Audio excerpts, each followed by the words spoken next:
Party వార్తలు వాస్తవాల్లో మనతో ఉన్నారు బీఆర్ఎస్ పార్టీ సీనియర్ నాయకుడు డాక్టర్ దూదిమెట్ల బాలరాజు యాదవ్ గారు అండ్ రాజకీయ విశ్లేషకులు నిఖిల్ అల్లేని గారు. గుడ్ మార్నింగ్ అండి, వెల్కమ్ టు వార్తలు వాస్తవాలు.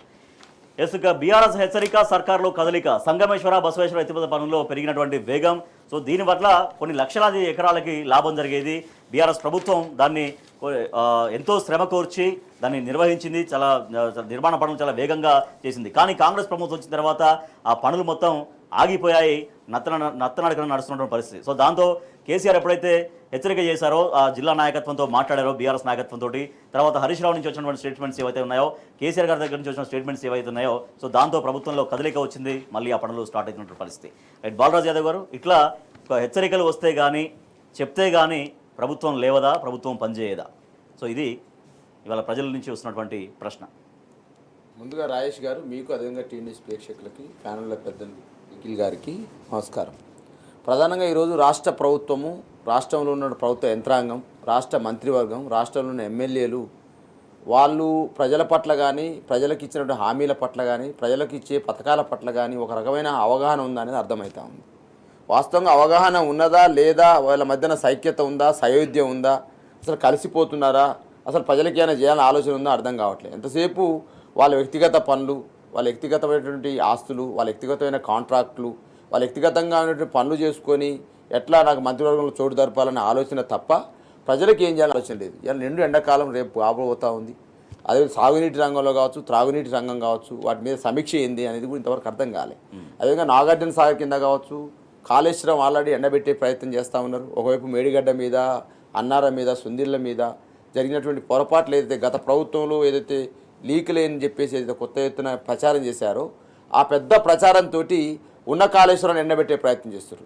కాళేశ్వరాన్ని ఎండబెట్టే ప్రయత్నంలో భాగంగా ఇవాళ సంగమేశ్వర కావచ్చు, బసవేశ్వర కావచ్చు, ఏదైతే అనేక లక్షల ఎకరాలకు సాగునీరు ఇచ్చేటువంటి ఈ ప్రాజెక్టులు ఎండబెట్టడం ద్వారా రైతాంగం నోట్లు మట్టి కొట్టినట్టే కదా. కనీసం గత ప్రభుత్వం ప్రారంభించినటువంటి, గత ప్రభుత్వం ఒక 90-70% పూర్తి చేసినటువంటి ప్రాజెక్టులను కూడా కనీసం పూర్తి చేస్తే ఆ రైతాంగాన్ని నీళ్ళు వస్తుందనే ఆలోచన కూడా లేదు. నేను నా పక్కనే నల్గొండ జిల్లాలో చూసినట్టయితే, యాదాద్రి ఉమ్మడి నల్గొండ జిల్లాలో యాదాద్రి పక్కన ఉన్నటువంటి అయితే బస్వాపురం రిజర్వాయర్ ఏదైతే ఉందో, ఆ బస్వాపురం రిజర్వాయర్ సంబంధించి ఆల్రెడీ 80-90% పనులు పూర్తయ్యాయి. మిగతా పనులు పూర్తి చేస్తే రైతాంగాన్ని నీళ్ళు ఇవ్వచ్చు. అదేవిధంగా సంగమేశ్వర, బసవేశ్వర ఎత్తిపోతలకు సంబంధించిన ప్రాజెక్టులు కావచ్చు. ఇవాడికి చాలా రోజులుగా హరీష్ రావు గారు, కేసీఆర్ గారి నాయకత్వంలో ప్రయత్నాలు చేస్తూ ఉంటే కనీసం ఇక ప్రభుత్వాన్ని అడిగితే తప్ప మేము పాదయాత్ర చేస్తామంటేనో, లేకపోతే రైతాంగ పక్షాన పోరాడతామంటేనో ఇలా చలించే పరిస్థితులు లేవు. ఇలా అన్ని రంగాల్లో కనపడతా ఉంది కదా. ఇలా కరెంటు సంబంధించి మరి రేపు ఎండాకాలం వస్తుంది, ఎట్లా ఇస్తారో అర్థం కావట్లేదు. అదేవిధంగా త్రాగునీరు సంబంధించి ఇటువంటి పరిస్థితి లేదు. ఎందుకంటే భూగర్భ జలాలని కూడా ఆ పాతాళానికి పోతూ ఉన్నాయి, మరి అడుగంటుతూ ఉన్నాయి. మరి రేపు భవిష్యత్తులో ఎట్లా ఉన్నాయనేటువంటి ఏ రోజు ఆలోచించుకుంటేనే భయం వేస్తుంది. మరి ఈ రేవంత్ రెడ్డి సర్కార్ ఏదైతే ఉందో వాటి పట్ల అసలు నీటి జలాలను ఎట్లా వినియోగించుకోవాలి. ఒకవైపు ఆల్రెడీ నాగార్జున సాగర్ ప్రాజెక్టు సంబంధించి ఆంధ్ర సంబంధించిన అధికారుల పెత్తనంలోకి వెళ్ళిపోయింది. ఒకవైపు ఏదైతే పోతిరెడ్డిపాడు సంబంధించి కావచ్చు, మిగతా ఏదైతే జలాలు ఏదైతే ఉన్నాయో అక్కడి నుంచి అనేక రకాల, అంటే సుమారు 200 పైపులకు టీఎంసీ నీరుని ఈ 14 నెలల కాలంలో తోడుకపోవడం జరిగింది. ఇంతవరకు కూడా మాట్లాడలే. అదేవిధంగా కృష్ణా రివర్ బోర్డు విషయంలో కానీ, గోదావరి రివర్ బోర్డు విషయంలో కావచ్చు, ఇంతవరకు వాళ్ళు ఒక పంపుదాం, నిపుణులను పంపుదాం, లేదా మన ప్రాజెక్టు జలాలకు సంబంధించి మన వాటా ఏందనే మీద ఇంతవరకు ఆలోచన లేదు. కానీ చాలా ఆందోళన కలిగించే అంశం బాలరాజు గారు. ఇవాళ మనం ఫిబ్రవరిలోనే ఉన్నాం, ఫిబ్రవరి గడవాలి, మార్చి, ఏప్రిల్ మీద అంతా నిండు ఎండాకాలం, నడి ఎండాకాలం ఇది. సో ఇప్పుడే భూగర్భ జలాలు అడుగంటిపోయి నీళ్ళకి ఇబ్బందులు స్టార్ట్ అయితే ఈ 3 నెలలలో పరిస్థితి ఏంటి? అసలు తాగడానికి నీళ్లు దొరుకుతాయా దొరకవా అని ఇప్పటి నుంచే ఒక ఆందోళన, ఒక భయం. వాస్తవం. ఎందుకంటే కాంగ్రెస్ పార్టీ యొక్క పరిపాలన తీరు గతంలోనే కేసీఆర్ గారు ఎలక్షన్ సమయంలో చెప్పినారు. వాళ్ళకి వ్యక్తిగతమైన పనులు, వ్యక్తిగతమైన అంశాలు తప్ప ప్రజల అంశాలు పట్టవు వీళ్ళకి అనేటువంటి అంశం ఉంది. ఈ మధ్యకాలంలో కేసీఆర్ గారిని మేము కలిసినప్పుడు వారు చెప్తున్న మాట, అయ్యో ఒక్కొక్క దాన్ని వేసుకుంటూ ఉద్యమ కాలంలో ఏదైతే మనం తిరిగినామో ఆ ఉద్యమ కాలంలో తిరిగిన అంశాన్ని, ప్రతి అంశాన్ని, నీటి రంగంలో కావచ్చు, వ్యవసాయ రంగమే కావచ్చు, తాగునీటి రంగమే కావచ్చు, ఒక్కొక్క అంశాన్ని మనం బేరేజ్ వేసుకుంటూ ప్రజలకు మనం అందించినాం. కనీసం వీళ్ళ చేతిలో పెడితే కనీసం వీళ్ళ ప్రజలకు ఇచ్చే పరిస్థితి లేదు అనేటువంటి ఒక భావనను మరి గౌరవ తెలంగాణ తొలి ముఖ్యమంత్రి వ్యక్తం చేసిన సందర్భాన్ని గుర్తు చేస్తూ ఉన్నాం. ఇక చూడండి రాజేష్ గారు, ఈ 14 నెలల కాలంలో రైతాంగానికి సంబంధించి నేను అడుగుతా ఉన్నాను. ఇలా రైతు రుణమాఫీ చేస్తామన్నది వీళ్ళే, ఎలక్షన్ మేనిఫెస్టోలో 100% చేస్తామన్నది వీళ్ళే. కానీ 6 నెలలు 100 రోజులలో చేస్తున్న రుణమాఫీ కాస్త ఇవాళ 14 నెలలు అయింది. Right. కనీసం ఎంతమందికి ఏందో అర్థం కాని పరిస్థితి ఉన్నది. ఈ విధంగా ఒక రైతాంగమే కాదు అన్ని రంగాల్లో ఉన్న ప్రజలు ఇలా నెత్తి నోరెత్తుకున్నా కూడా కనీసం స్పందించని తీరు కనపడుతుంది ప్రభుత్వ తీరు. రైట్. నిఖిల్ గారు, ప్రాజెక్టులు అనేది చాలా బాధ్యతాయుతంగా ప్రభుత్వాలు కంప్లీట్ చేయాలి, దానివల్ల వచ్చే ఫలితాన్ని రైతులకు అందించాలి. కానీ ఇవాళ మళ్ళీ బీఆర్ఎస్ రంగంలోకి దిగి ఆ నాయకత్వాన్ని అంటే జిల్లా నాయకత్వం అలర్ట్ చేసి దానిపైన పోరాటాలకు చేయండి అన్న తర్వాత కానీ సంగమేశ్వర బసవేశ్వర పనులు కాలేదు. ఒకటైతే ఆందోళన కలిగించే అంశం, సో ఇటు సరిగ్గా నిర్వహణ లేకపోవడంతో మొత్తం భూగర్భ జలాలు అడుగంటడం, ఇప్పటి నుంచే తాగునీటి సమస్య అనేది ఒక భయాన్ని సృష్టించడం. సో ఇవన్నీ ఎట్లా గమనించవచ్చు? ముందుగా మీతో పాటు సోదరులు బాలరాజు యాదవ్ గారికి టీన్యూస్ ప్రేక్షకులకు నమస్కారం. నీటిపారుదల రంగానికి సంబంధించి చూస్తే తెలంగాణ ఉద్యమం జరిగిందే నీళ్లు నిధులు నియామకాలు అనే దాని మీద. దాంట్లో మరీ ముఖ్యంగా తెలంగాణకు సంబంధించి తెలంగాణ మొత్తం ఎడారవుతుంది. తెలంగాణ నుండి గోదావరి కృష్ణ లాంటి నదులు పారుతున్నా కూడా తెలంగాణలో మనం నీళ్లు డ్రా చేసుకునే పరిస్థితి లేదు. మన పంటలు మొత్తం ఎండిపోతూ ఉన్నాయి, తినడానికి తిండి లేని పరిస్థితి వచ్చింది, రైతులంతా ఆత్మహత్య చేసుకుంటున్నారు అనే అనేక ఉద్దేశాలను తీసుకొని మనము అంత పెద్ద ఎత్తున ఉద్యమం చేసినాము. రాష్ట్రం సాధించుకున్న తర్వాత దానికి సంబంధించి అనేక రకాలుగా అప్లిఫ్ట్ అయ్యే విధంగా అనేక ప్రాజెక్టుల నిర్మాణం చేసింది గత ప్రభుత్వం. గ్రౌండ్ వాటర్కి సంబంధించి చూస్తే కూడా మీరు మిషన్ కాకతీయకు సంబంధించి దాదాపుగా రాష్ట్రంలో ఉన్న 40-45 వేల చెరువుల్లో మెజారిటీ చెరువులన్నిట్లను స్వయంగా కేసీఆర్ గారు, అప్పుడు నీటిపారుదల శాఖలో ఉన్నటువంటి హరీష్ రావు గారు వీళ్ళందరూ స్వయంగా అక్కడ పనిచేసి మరి ఈ 27-28 వేల చెరువులను బాగు చేసిండ్రు. గ్రౌండ్ వాటర్ అంతా ఇంప్రూవ్ అయ్యే విధంగా పనిచేసిండ్రు, ఎక్కడికక్కడ నీళ్లను ఒడిసిపట్టే విధంగా పనిచేసిండ్రు. దాంతోపాటుగా మేజర్ ఇరిగేషన్ కింద కాళేశ్వరం అనే ఒక బృహత్తరమైనటువంటి ప్రాజెక్టు నిర్మాణం చేసిండ్రు. దానికి సంబంధించి ఉమ్మడి మెదక్ జిల్లాలో చూస్తే మీరు మల్లన్న సాగర్, కొండపోచమ్మ సాగర్ లాంటి ప్రాజెక్టులతో పాటు ఇప్పుడు మీరు చెప్తున్నటువంటి బసవేశ్వర, సంగమేశ్వర లాంటి ప్రాజెక్టులను దాదాపుగా 4,500 కోట్ల రూపాయలు వెచ్చించి కేసీఆర్ గారు స్వయంగా భూమి పూజ చేసిండ్రు. అక్కడ ప్రాజెక్టులన్నింటిలను ప్రారంభం చేసిండ్రు. ప్రారంభం చేసే ఉద్దేశంలో గత ప్రభుత్వం ఏదైతే ఆల్రెడీ టెండర్లు పిలిచి అలొకేషన్స్ చేసి వర్క్ స్టార్ట్ చేయడానికి ఇనిషియేషన్స్ తీసుకుందో, కాంగ్రెస్ ప్రభుత్వం రాగానే అవి మొత్తం పక్కన పెట్టే ప్రయత్నం చేసింది. ఈరోజు మీరు ఇక్కడ చూస్తే ఉమ్మడి మెదక్ జిల్లాకు సంబంధించి రేవంత్ రెడ్డి గారి ప్రభుత్వానికి సంబంధించి ఏదైతే కక్షపూరిత వ్యవహారం ఉందో గత సంవత్సరం 15 నెలల కాలం నుండి మనం చూస్తూనే ఉన్నాం. ఏ విషయం వచ్చినా కూడా మొదట వాళ్ళు టార్గెట్ చేస్తుంది ఉమ్మడి మెదక్ జిల్లాను. ఎందుకు అంటే కేసీఆర్ గారు అక్కడి నుంచి ప్రాతినిధ్యం వహిస్తూ ఉన్నారు, హరీష్ రావు గారు అక్కడి నుంచే ఉన్నారు. ఉమ్మడి మెదక్ జిల్లా అనేది బీఆర్ఎస్ పార్టీకి, ప్రతిపక్ష పార్టీకి ఆయుపట్టుగా ఉంది. ఇటువంటి వ్యవహారాలన్నింటిని చూసి ఓవరాల్గా టీఆర్ఎస్ పార్టీ మీద కోపంతో ప్రజలందరికీ ఇబ్బంది కలిగించే ప్రయత్నం చేస్తూ ఉన్నారు ఈరోజు. దాంట్లో దాదాపుగా 4-5 నియోజకవర్గాలకు సంబంధించి 4-4.5 లక్షల ఎకరాలకు నీళ్ళు అందించేటువంటి ఇటువైపు ఏమో బసవేశ్వర పథకం, అటువైపు సంగమేశ్వర, ఈ 2 పథకాలను కంప్లీట్గా పక్కన పెట్టిన పరిస్థితులు చూసినాము. ఇందాక బాలరాజన్న గారు చెప్తున్నట్టుగా సమ్మర్ ఇంకా స్టార్ట్ అవ్వలేదు, ఇంకా 2-3 నెలల్లో పీక్ సమ్మర్కి పోయే పరిస్థితి ఉంటుంది.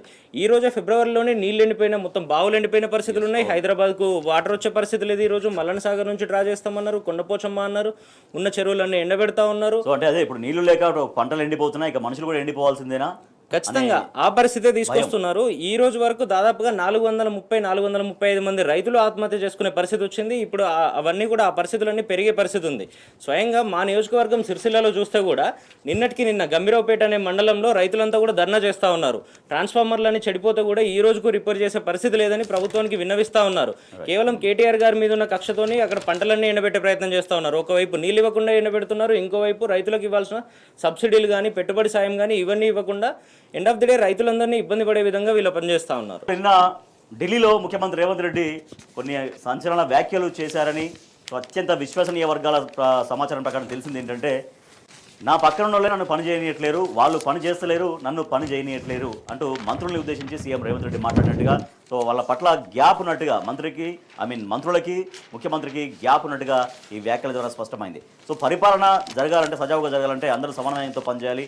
ఇటువంటి గ్యాప్స్ ఉంటే మరి పరిపాలన సంగతి ఏంటి అనేటువంటి ప్రశ్న. రైట్, బాలరాజు గారు, సో ముఖ్యమంత్రికి మంత్రుల మధ్య గ్యాప్ లేకుండా సమన్వయంగా ముందుకు సాగాలి, తద్వారా పరిపాలన అనేది అందుతుంది. కానీ ఇట్లా గ్యాప్స్ తోటి ఎట్లా చేస్తారు, ఏం చేస్తారు, ప్రజల పరిస్థితి ఏంటి అనేది?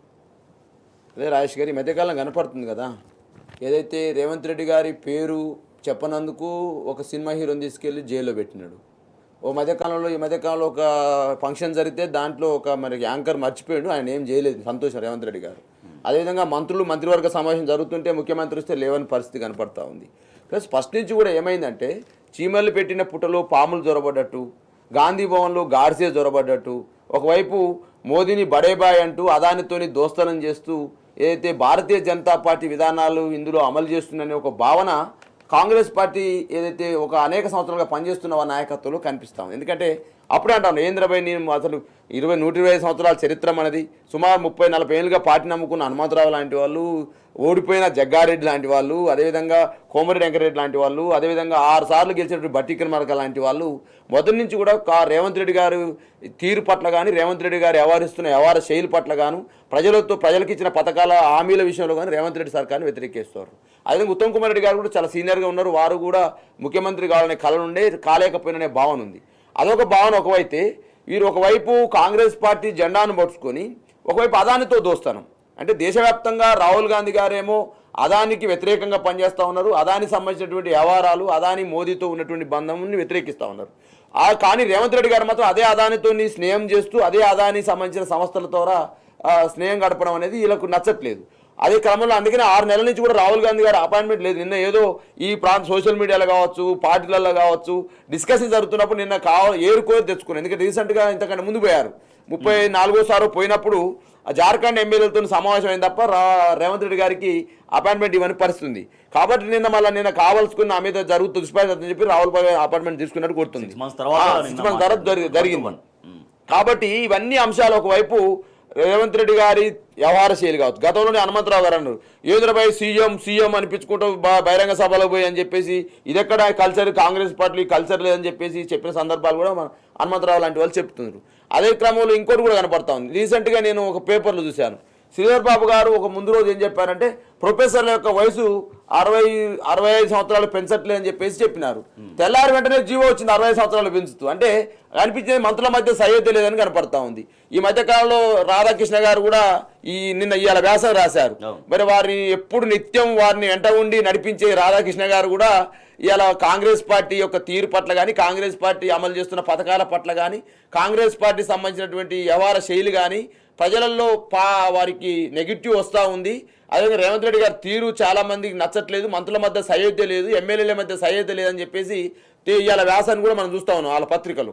అదేవిధంగా కేసీఆర్ గారికి సంబంధించిన గ్రాఫ్ రోజు రోజుకి పెరుగుతూ ఉంది. కేసీఆర్ గారు గతంలో చేసిన పథకాల పట్ల ఈ రోజు అమలు అవుతున్న పథకాలు ఏంది, గతంలో కేసీఆర్ ఎట్లా అమలు చేశారనే దాని మీద కంపారిజన్ మొదలైంది. రాజేష్ గారు ఎప్పుడైనా గతంలో కేసీఆర్ ఉన్నప్పుడు రైతు బంధు ఎట్లా వచ్చిండే, ఈ రోజు ఎట్లా రైతు బంధు వస్తుంది, గతంలో రుణమాఫీ ఎట్లా చేసిర్రు, ఈ రోజు ఎట్లా రుణమాఫీ అయింది, గతంలో కరెంట్ ఎట్లా ఉండే, ఈ రోజు కరెంట్ ఎట్లా ఉంది, గతంలో మంచినీళ్ళు తాగునీళ్ళు ఎట్లా వచ్చేది, ఈ రోజు ఎట్లా వస్తుంది, గతంలో ఏదైతే మా పింఛన్ ఉండే ఇవాళ ఎట్లా వస్తుంది. అంటే కంపారిజన్ మొదలైంది.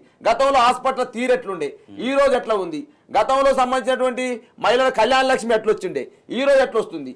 అదే క్రమంలో మరి ఇవాళ ఎలక్షన్లో ఓట్లు వేసుకున్నటువంటి కాంగ్రెస్ పార్టీ ఏ విధంగా ఇవాళ ప్రజల్ని దోకా చేస్తుంది అనేటువంటి అంశాన్ని కేసీఆర్ పాలనకు ఈ రోజు చేస్తున్నటువంటి ఈ చిట్టినాడి పాలనకు ఇవాళ పెద్ద ఎత్తున కంపారిజన్ మొదలైంది.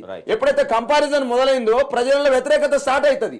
వాళ్ళకంటే కేసీఆర్ బాగుండు కదా అనే భావన మొదలైనప్పుడు ఇవాళ రాధాకృష్ణ గారు తన యొక్క మానస పుత్రిక అయినటువంటి రేవంత్ రెడ్డి మానస పుత్రిక అయినటువంటి పేపర్లో రాసిన తీరు కనపడతా ఉంది. ఇంకోటి కూడా చెప్తాను రాజేష్ గారు, నేను ఇవాళ నెల నుంచి చెప్తా ఉన్నాను, జనవరి 1 రోజు ఎమ్మెల్యేలు వెళ్ళి రేవంత్ రెడ్డి గారికి కలిశారు, బొకేలు ఇస్తాను, జనవరి 1 శుభాకాంక్షలు చెప్తాను. అయ్యా మీరందరూ రెడ్ మార్క్ ఉన్నది, సుమారు 28 మంది ఎమ్మెల్యేల తీరు పైన 5 మంత్రుల పైన చాలా వ్యతిరేకత ఉందని రేవంత్ రెడ్డి గారు చెప్పినారు. కారణం ఏంటి అంటే వాళ్ళు ఏం చెప్పినారు చెప్పనా, అయ్యా నీ మా మీద వ్యతిరేకత కాదు, అది నువ్వు చేస్తున్న హామీలు ఏదైతున్నాయో నువ్వు హామీలు ఇచ్చినావు కదా, ముఖ్యమంత్రిగా నీ తీరు బాగాలేకనే మేము వ్యతిరేకత ఎదుర్కొన్నాం అని చెప్పేసి వాళ్ళు రేవంత్ రెడ్డి గారు రివర్స్ అన్నారట ఇవాళ. కాబట్టి 100% రేవంత్ రెడ్డి గారు యొక్క పరిపాలన తీరులో భాగంగానే ఇవాళ ప్రజలలో వ్యతిరేకత వస్తూ ఉంది. అదే ఇంకోటి కూడా చెప్తాను నేను రాజేష్ గారు, ఇవాళ పెద్ద ఎత్తున ముఖ్యమంత్రి గారి భాష చూస్తే గతంలో అనేక రకాల ముఖ్యమంత్రి గారి భాష చూస్తూ ఉంటే చాలా ఇబ్బంది పడుతూ ఉన్నారు ప్రజలు. అరే బాబు పరిపాలన చేయమని చెప్పేసి నీకు ఇస్తే పగలు ప్రతీకారాలు ఎంతసేపు కేటీఆర్ని ఎప్పుడు జైల్లో పెడదాం, కేటీఆర్ని ఎప్పుడు అరెస్ట్ చేద్దాం, ప్రతిపక్ష నాయకులు ఎప్పుడు అరెస్ట్ చేద్దాం, ఎప్పుడు దూషణం పదాలైనా పరిపాలన చేయమని చెప్పేసి కూడా ప్రజలు చెప్తున్న తీరు కనపడతాం. నిఖిల్ గారు దీంట్లో కొన్ని లైన్స్ మనం చూస్తే చివరికి ఈ వ్యతిరేకత భావన మొగ్గలను తొలగించిన పక్షంలో కాంగ్రెస్ ప్రభుత్వం మరింత అప్రతిష్ట పాలవుతుందనేది ఒక కంక్లూజన్ ఇచ్చారు ఇక్కడ. ఇప్పటికైనా పరిస్థితులు మదింపు చేసుకుని విరుగుడు చర్యలు చేపట్టిన పక్షంలో పరిస్థితి చేయి దాటిపోయినా ఆశ్చర్యపోవాల్సి ఉండదు. కేసీఆర్ అన్నారని కాదు కానీ ప్రజల్లో ప్రభుత్వం పట్ల అసంతృప్తి మెల్లగా వ్యాపిస్తోంది. ఇది రాధాకృష్ణ గారు రాసినటువంటి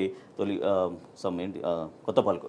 అయితే ఈ అంశాలు ఎట్లా అయితే ముఖ్యమంత్రి రేవంత్ రెడ్డి చేసినటువంటి స్టేట్మెంట్స్ ఆఫ్ ద రికార్డ్ మాట్లాడినటువంటి మాటలని మనం చూస్తున్నాం. ఇక్కడ నన్ను పని చేసుకొని ఇవ్వట్లేరు, మంత్రులు పని చేస్తలేరు, నా కుర్చీ మీద కుర్చీ వేసుకోవాలని చూస్తున్నారు, కానీ నా పక్కన నా ఎదురుగున కూర్చోవడం కాదు, నా కుర్చీ మీదనే కుర్చీ వేసుకోవాలని చూస్తున్నారు. ఇది వారు చేసినటువంటి కామెంట్స్.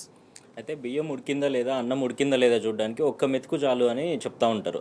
అట్లానే రేవంత్ రెడ్డి గారు తన పరిపాలన ఏ రకంగా ఉంది, తను ఏ రకమైన నిర్ణయాలు తీసుకుంటున్నారు అనేది గత సంవత్సరం 15 నెలల పరిపాలన చూస్తే మనకు అర్థమవుతా ఉంది. మనకంటే మరీ ముఖ్యంగా కాంగ్రెస్ పార్టీలో ఉన్న మంత్రులకు, వాళ్ళ నాయకత్వానికి, వాళ్ళ ఎమ్మెల్యేలకు ఇంకా చాలా స్పష్టంగా అర్థమవుతూ ఉంది. దాన్ని బేస్ చేసుకునే ఈరోజు పక్క పార్టీ నుంచి వచ్చి అనేక హామీలు కానీ ఇట్లాంటివి ఇచ్చి ఈరోజు అధికారంలోకి వచ్చిన తర్వాత పార్టీ మొత్తాన్ని బదనాం చేసి దాదాపుగా వచ్చే 10-15 సంవత్సరాలు 20 సంవత్సరాల దాకా కూడా మళ్ళీ కాంగ్రెస్ పార్టీ పేరెత్తితే చాలు జనాలంతా చెదిరించుకునే పరిస్థితి క్రియేట్ చేస్తున్నందుకు రేవంత్ రెడ్డి గారి మీద ఖచ్చితంగా వాళ్ళ పార్టీ నాయకత్వం అంతా కూడా పార్టీలో ఉన్న కార్యకర్త దగ్గర మొదలు పెడితే రాష్ట్ర స్థాయిలో మంత్రులందరి దగ్గర కూడా చాలా తీవ్రమైన వ్యతిరేకత కనబడుతూ ఉంది. ఇందాక బాలరాజన్న గారు చెప్తున్నట్టుగానే గతంలో వాళ్ళ ఎమ్మెల్యేలందరూ రేవంత్ రెడ్డి గారిని కలిసినప్పుడు అనేక సార్లు తను చెప్తా ఉన్నారు మీ మీద వ్యతిరేకత వస్తూ ఉంది అని. రాష్ట్రంలో మీరు ఎవరి దగ్గర మైక్ పెట్టినా కూడా చాలా స్పష్టంగా తెలుస్తున్న విషయం ఏంటంటే ఆ వ్యతిరేకత అంతా కూడా కేవలం రేవంత్ రెడ్డి గారిది మాత్రమే. రేవంత్ రెడ్డి గారు తీసుకుంటున్న పాలనా నిర్ణయాలు, తను అమలు చేస్తున్నటువంటి విధానాలు, దీని మీద మాత్రమే వ్యతిరేకత అనేది చాలా స్పష్టంగా తెలుస్తూ ఉంది. అది ఈరోజు మీరు చూస్తే రాధాకృష్ణ లాంటి సీనియర్ జర్నలిస్టులు కూడా ఈరోజు డైరెక్ట్ బహిరంగంగా రాసే పరిస్థితులు మనం చూస్తూ ఉన్నాము. గతంలో తను 1-2 సార్లు హెచ్చరించినా కూడా ప్రభుత్వం తన తీరు మార్చుకోవట్లేదు అని తనే చాలా స్పష్టంగా రాసిండ్రు ఆ మొత్తం లెటర్ మీరు చూస్తూ ఉంటే కూడా. అట్లా మీరు ప్రభుత్వానికి సంబంధించి ఏ నిర్ణయమైనా కూడా గతంలో ఏ రకంగా జరిగింది, ఈరోజు ఏ రకంగా జరుగుతుంది, స్పష్టమైన డిఫరెన్స్ అనేది ప్రజలందరూ చాలా స్పష్టంగా గమనిస్తూనే ఉన్నారు. ఏ హామీ అయినా కూడా మధ్యలో మీడియేటర్షిప్ వచ్చింది. గతంలో డైరెక్ట్గా ఎండ్ యూజర్కి ఎవరైతే బెనిఫిషియరీ ఉంటారో వాళ్ళకి డైరెక్ట్గా డబ్బులు కానీ, పథకాలు కానీ, సంక్షేమం కానీ, అభివృద్ధి కానీ చేరే పరిస్థితి ఉండే, వాళ్ళందరూ అప్లిఫ్ట్ అయ్యే పరిస్థితి ఉండే. రాష్ట్రంలో ఏ పథకం తీసుకున్నా కూడా దేశవ్యాప్తమైన చర్చ జరుగుతూ ఉండే, దేశంలో మంచి పేరు ప్రఖ్యాతలు వస్తూ ఉండే రాష్ట్రానికి సంబంధించి. ఈరోజు అవి మొత్తం సైడ్ ట్రాక్ అయ్యి రివర్స్లో రాష్ట్రం బదనామయ్యే పరిస్థితి ఉంది. ఆ బదనాం కావడానికి ముఖ్యమైన కారణంగా రేవంత్ రెడ్డి గారు మాత్రమే ఈరోజు కనబడుతూ ఉన్నారు. గతంలో జగ్గారెడ్డి గారు కానీ, ఉత్తమ్ కుమార్ రెడ్డి గారు కానీ, వెంకటరెడ్డి గారు కానీ స్పష్టంగా ఏ రకంగా ప్రభుత్వంలో ఉండి కూడా ప్రభుత్వ అధినేత మీద విమర్శలు చేసిన పరిస్థితులన్నీ మనం చూసినాము. దీనివల్ల కాంగ్రెస్ పార్టీకి మాత్రమే నష్టము, రేవంత్ రెడ్డి గారి సీట్కి మాత్రమే నష్టం కాకుండా యావత్ తెలంగాణ ప్రజలందరికీ కూడా నష్టమయ్యే పరిస్థితులు మన కళ్ళ ముందు చాలా స్పష్టంగా కనబడతా ఉన్నాయి. అన్ని రంగాల్లో ఫెయిల్యూర్ కనబడతా ఉంది. రైతులందరూ సబ్బండ వర్గాలను చూస్తే ఏ వర్గమైనా కూడా ఈరోజు ఆనందంగా లేని పరిస్థితులు మనం చూస్తూ ఉన్నాము. ఆత్మహత్యలు చేసుకుంటున్న పరిస్థితులు చూస్తూ ఉన్నాము. రేవంత్ రెడ్డి గారి దృష్టి ఎంతసేపు కూడా ఇప్పుడు అంటే ప్రభుత్వంలో అందరూ సమన్వయంగా పనిచేస్తేనే ప్రజలకు ఒక మంచి ఫలితాలు అందించగలుగుతారు. కానీ ముఖ్యమంత్రికి మంత్రులకు మధ్య సమన్వయ లేమి అనేది, సో ఇటువంటి మనం చూస్తున్నాం పేపర్లలో రాసినటువంటి విషయం కూడా అదే. సో ఇట్లా సమన్వయ లేమి అనేది ఎందుకు జరుగుతుంది ప్రధానంగా? రేవంత్ రెడ్డి గారు ఎక్కడికి పోయినా కూడా నేను ఒక్కరినే హీరోని, నేను ఒక్కరినే లీడర్ని అనే విధంగా ప్రొజెక్ట్ చేసుకుంటున్న పరిస్థితులు కనబడుతూ ఉన్నాయి.